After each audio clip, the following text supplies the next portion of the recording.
There's another phrase. The person says, there is a will in which I am the beneficiary. There is a will and I am the beneficiary. Now, let me make this very clear. A will is not a title document.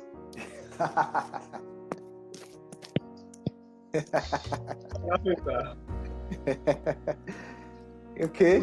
Awesome. Not titled. What a will simply does is that it shows or expresses the intention of the person who made the will. That document doesn't transfer title. That document simply says that you, Mr. A, should take this property in Abuja. Mr. B should take this property in Lagos. That is simply what it does. And then the document further says Mr. Jeff and Mr. Raymond will be the ones to serve as executors to this property or to my estate, right? Now, there are procedures to achieving that. There are procedures to making title flow to the beneficiary in that will. So, if you have somebody want to sell property to you and is saying that I have title document. Where is the title document? He brings a will. Wrong. All right. Really, it makes sense to run because the procedures before that. Okay. There are procedures that are meant to be followed before the beneficiary. The beneficiary is the person who the will maker has given. So let's say Mr. Jeff now in the picture, he is a beneficiary. They write his name in the will as the person who should take the property in Abuja. Now at that point he's a beneficiary. But before he can transfer title to another person, right?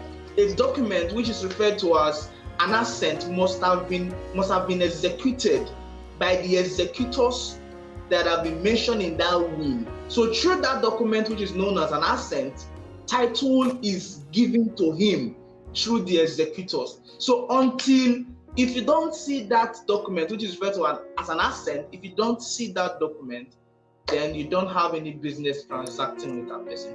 That is a red flag. Simply as that. So, please just explain what the accent is, for laymen like us. What is the accent?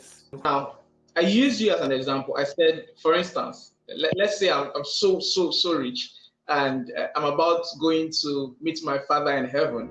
And then I'm like, okay, Mr. Jeff, I hereby, by this will, give you my estate worth 500 billion naira to you in Abuja. All right. And let's just say you are the only one, or let's use another person as well. And then let's say Mr.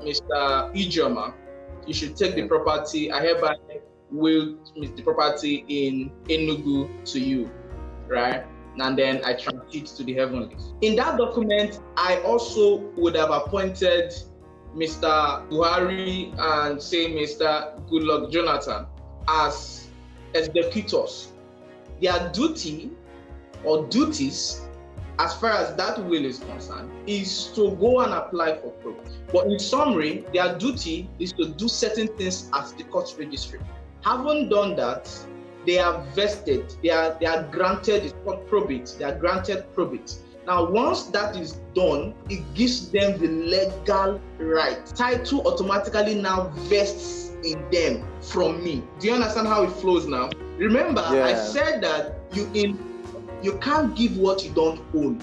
A person cannot sell property except title vests in him. So from me as the owner, legally, I transfer.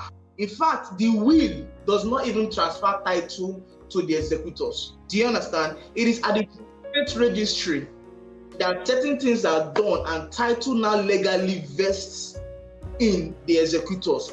then the executors will now prepare a document. It's somewhat the same, almost the same thing as a title, a deed of transfer, right? But just that there are certain words that should use, there are certain background. The reciter is also a little bit different.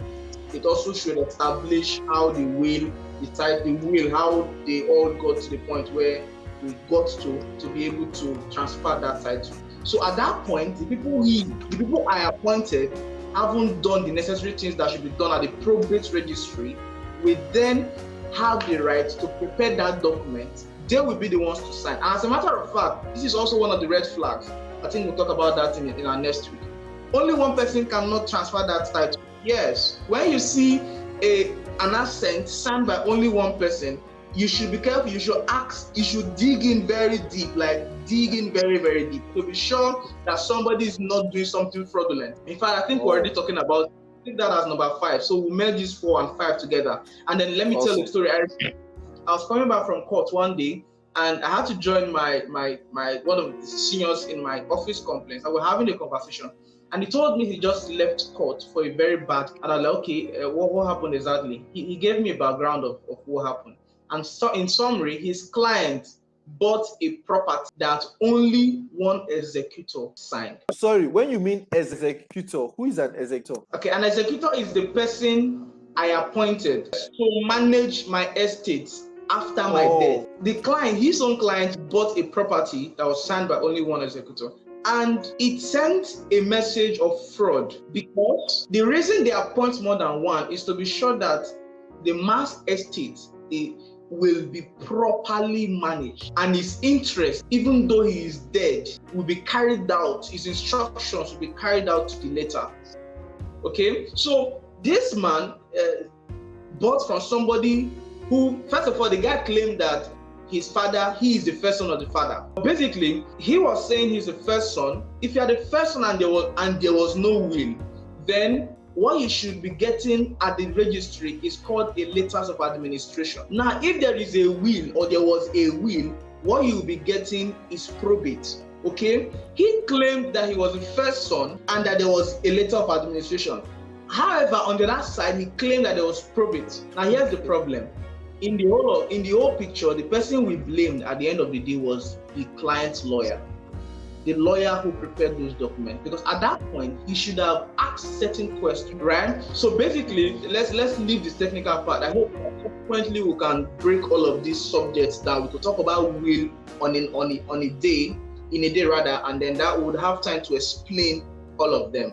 But basically, what we're trying to drive at from this point is that a will is not a title document, and that if somebody says he has a will as a title document, you should wait until the person gets an assent from the executors. Okay? And if the person is saying they are protecting probate, no, just wait till you see that assent. You don't have any business transacting with that person. The person can even be claiming to be, in fact, some people can even go as far as preparing wills by themselves, right? In order to claim ownership of their father's property after he had died. And in fact, these are very good. This is very important because they do it a lot. I've seen it a couple of times or more, where the boy is the bad son of the father, and the father eventually refused to will any property to him. Before the father will die, he will look for somebody to cook up a will and use that to sell his properties. So that's really important. You should take that very